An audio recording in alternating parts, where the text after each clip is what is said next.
Hello students, we are doing 9th chapter of 12th history. The name of the chapter is Kings and Chronicles. ये इस chapter की second video है. First part हम कर चुके हैं. फर्स्ट पार्ट में हमने पढ़ा था कि कैसे मुगल एम्पायर यहाँ पर एस्टेब्लिश हुआ था.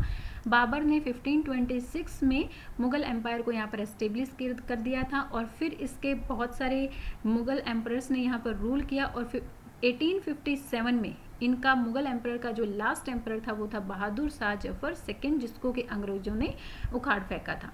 फिर हमने डिस्कस किया था प्रोडक्शन ऑफ द मैन्युस्क्रिप्ट कि किस लैंग्वेज का, पर्शियन लैंग्वेज में सभी मैन्युस्क्रिप्ट को प्रोडक्ट किया जाता था, पर्शियन लैंग्वेज का यूज़ किया जाता था सभी मैन्युस्क्रिप्ट्स में, और उनका प्रोडक्शन किताब खाना में होता था जहाँ पर बहुत सारे लोग इसके अंदर इन्वॉल्व रहते थे, जैसे कि page maker, book binder, calligrapher, painters, gliders. ये लोग अलग अलग तरीके से अपना काम करते रहते थे. ओके, आज हम पढ़ेंगे द पेंटेड इमेज. कल के सेक्शन में, प्रीवियस सेक्शन में हमने रेड आउट किया था कि पेंटर भी मुगल मैन्युस्क्रिप्ट्स को लिखने में इन्वॉल्व रहते थे और ये लोग क्या करते थे, ऐसी घटनाएं जिनका बारे में लिखना थोड़ा सा मुश्किल हो जाता था, उन घटनाओं को ये लोग पेंटिंग्स, उन घटनाओं की पेंटिंग्स बना देते थे.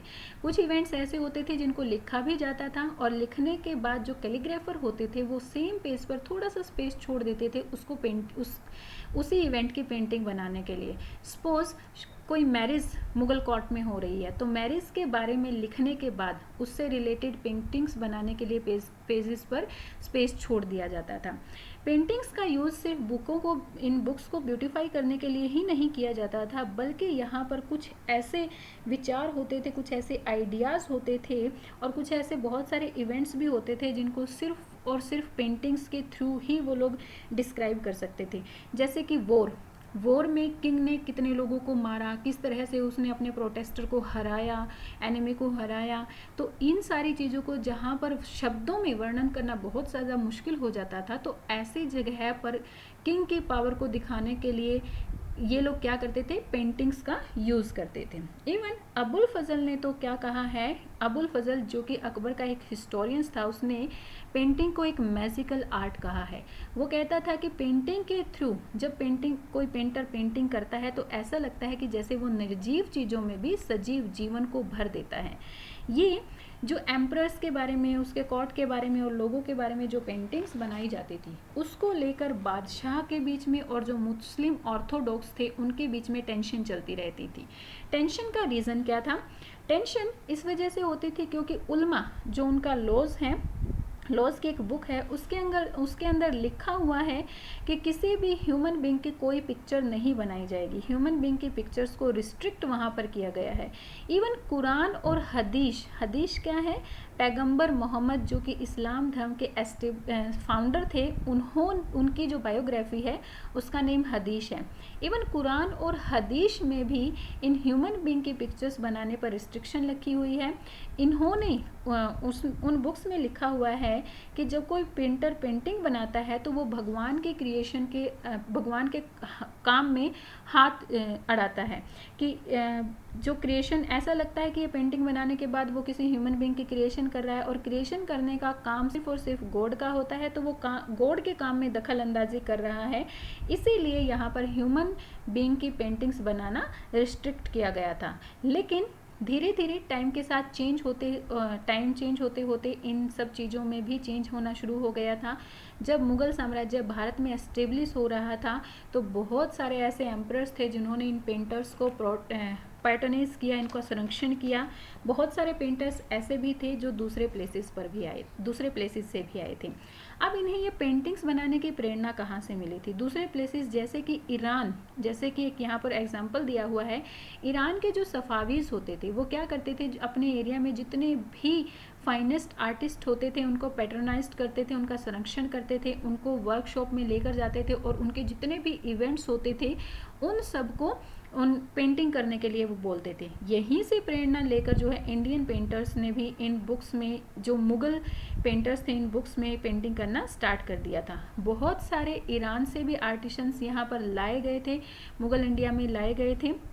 कुछ अपनी मर्जी से आए थे और कुछ को जो है मुग़ल कोर्ट में लाया गया था.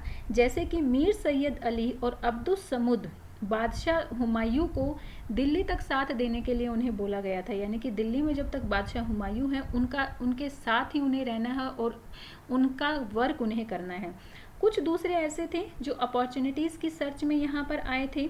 ओके, सो इस तरह से यहाँ पर बहुत सारे आर्टिशंस इकट्ठा हो गए थे, और ये जो आर्टिसंस थे, कई लोग तो ऐसे थे जो अभी भी पेंटिंग से क्या करते थे, नफरत करते थे। उनके बारे में अबुल फजल ने क्या लिखा है कि जो लोग पेंटिंग से नफरत करते हैं, मुझे वो लोग बिल्कुल अच्छे नहीं लगते, मैं उन्हें नापसंद करता हूँ। मुझे ऐसा लगता है कि इन कलाकारों के पास, इन आर्टिस्ट के पास भगवान को पहचानने के लिए, भगवान को रिकॉग्नाइज करने के लिए एक यूनिक ही वे होता है। इसकी हेल्प से वो लोग ये महसूस कर सकते हैं कि क्रिएशन का काम सिर्फ और सिर्फ गॉड के पास है। वो सिर्फ उसके बनाए हुए बंदों की सिर्फ पिक्चर्स बनाते हैं और उसके साथ किसी टाइप की कोई छेड़खानी नहीं कर रहे हैं। सो इस तरह से यहाँ पर पेंटिंग्स का काम होता था। पहले इसके बारे में प्रोटेस्ट हुआ, कॉन्फ्लिक्ट्स हुए, लेकिन धीरे धीरे जो है मुगल इंडिया में भी ये पेंटिंग्स बनाना स्टार्ट हो गया था। देखिए बेटा, इंडिया में तो पेंटिंग्स बनाई ही जाती थी, यहाँ पर तो बहुत ही अच्छे आर्टिस्ट होते थे। इवन अबुल फजल ने उन आर्टिस्ट के बारे में लिखा है कि दुनिया के शायद ही किसी कोने में ऐसे अच्छे आर्टिस्ट मिलते हो जो इंडिया में मिलते थे। Okay, next one is the Akbarnama and the Badshahnama. जो ये दोनों बुक हैं among the important illustrated Mughal chronicles में सबसे ज़्यादा अकबरनामा और बादशाहनामा ही सबसे वेल नॉन बुक्स हैं, वेल नॉन क्रॉनिकल्स हैं, जिनका मीनिंग था the chronicles of a king. ये दोनों किंग की क्रॉनिकल्स हैं। अकबरनामा अकबर के बारे में है और बादशाहनामा शाहजहाँ के बारे में है। दोनों ही किंग्स ने अपने बारे में इस बुक में लिखवाया हुआ है। इन दोनों ही बुक्स में नियर अबाउट 150 पेजेस फुल और डबल पेज ऐसे हैं जिनके ऊपर पेंटिंग बनाई हुई है। और इन पेंटिंग्स में क्या होता था, लड़ाई के बारे में, घेराबंदी के बारे में, शिकार, इमारत निर्माण करना और राज दरबार के जितने भी सीन्स होते थे, इन सब के बारे में लिखा हुआ है। अकबरनामा के जो लेखक थे अबुल फजल, वो मुगल कैपिटल आगरा में ही ग्रू हुए थे, यानी कि उनका पालन पोषण वहीं पर हुआ था। वो जो है he was widely read in Arabic, Persian, Greek philosophy and Sufism. उन्होंने Arabian, Persian, Greek philosophy and Sufism के बारे में बहुत ज़्यादा पढ़ा था। वो ऑर्थोडॉक्स, जो ये पुराने ऑर्थोडॉक्स थे, उनका प्रोटेस्ट करते थे, उन्हें अच्छा नहीं मानते थे। इवन उनके इन्हीं विचारों से इन्फ्लुएंस होकर, प्रभावित होकर अकबर ने उन्हें अपना हिस्टोरियन राइटर के साथ साथ अकबर ने अबुल फजल को एक अपना नीति प्रवक्ता के रूप में और अपना एडवाइज़र के रूप में भी अपने कोर्ट में रखा हुआ था। अबुल फजल ने अकबर के शासनकाल से जुड़े विचारों को न केवल आकार दिया बल्कि उनको स्पष्ट रूप से व्यक्त भी किया था। अकबरनामा की राइटिंग का काम जो है 1589 में स्टार्ट किया गया था और इसके ऊपर 13 इयर्स तक अबुल फजल ने काम किया था, यानी कि 1602 तक इसके ऊपर काम किया गया था। इसकी 3 वॉल्यूम्स में इसको लिखा गया था। जैसे कि आपकी हिस्ट्री की बुक 3 वॉल्यूम्स में है, हिस्ट्री की बुक्स को भी 3 पार्ट्स में डिवाइड किया गया है, सेम उसी तरह से अकबरनामा को 3 पार्ट्स में डिवाइड किया गया था। इसकी जो पहली 2 वॉल्यूम्स थी वो हिस्ट्री से रिलेटेड थी, उसमें हिस्ट्री के बारे में लिखा हुआ है। पहली वॉल्यूम में एडम से लेकर अकबर तक के जीवन काल के बारे में लिखा हुआ है। एडम कौन था? According to Quran and Bible he was the first man on the earth. कि एडम से लेकर अकबर तक के शासनकाल के बारे में अकबर तक के काल के बारे में लिखा हुआ है।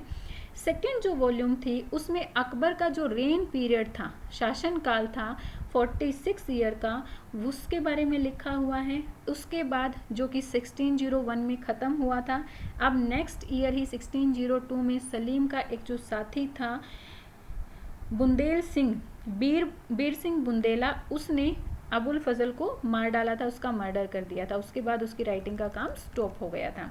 अकबरनामा का लेखन सिर्फ राजनीतिक पॉलिटिकल घटनाओं को ही इसमें शामिल नहीं किया गया है, बल्कि इसमें जो कल्चरल घटनाएं होती थी या टाइम के साथ साथ जो भी चेंजेस हुए, जियोग्राफिकल, सोशल, पॉलिटिकल, कल्चरल जो भी चेंजेस हुए, सारे की सारी चीज़ें आईने अकबरी में लिखा हुआ है। सो अकबरनामा 3 पार्ट्स में डिवाइडेड है। पहले पार्ट में एडम से लेकर अकबर तक के जीवन काल के बारे में लिखा हुआ है। सेकेंड पार्ट में अकबर का जो रेन पीरियड था 46 ईयर का, उसके बारे में लिखा हुआ है। और थर्ड पार्ट में जो वहाँ पर अकबर के रेन पीरियड में, अकबर के शासन काल में उसके साम्राज्य में जो भी चेंजेस हुए, फैमिली से रिलेटेड है, चाहे वो जियोग्राफिकल है, सोशल है, पॉलिटिकल है, उन सब के बारे में लिखा हुआ है।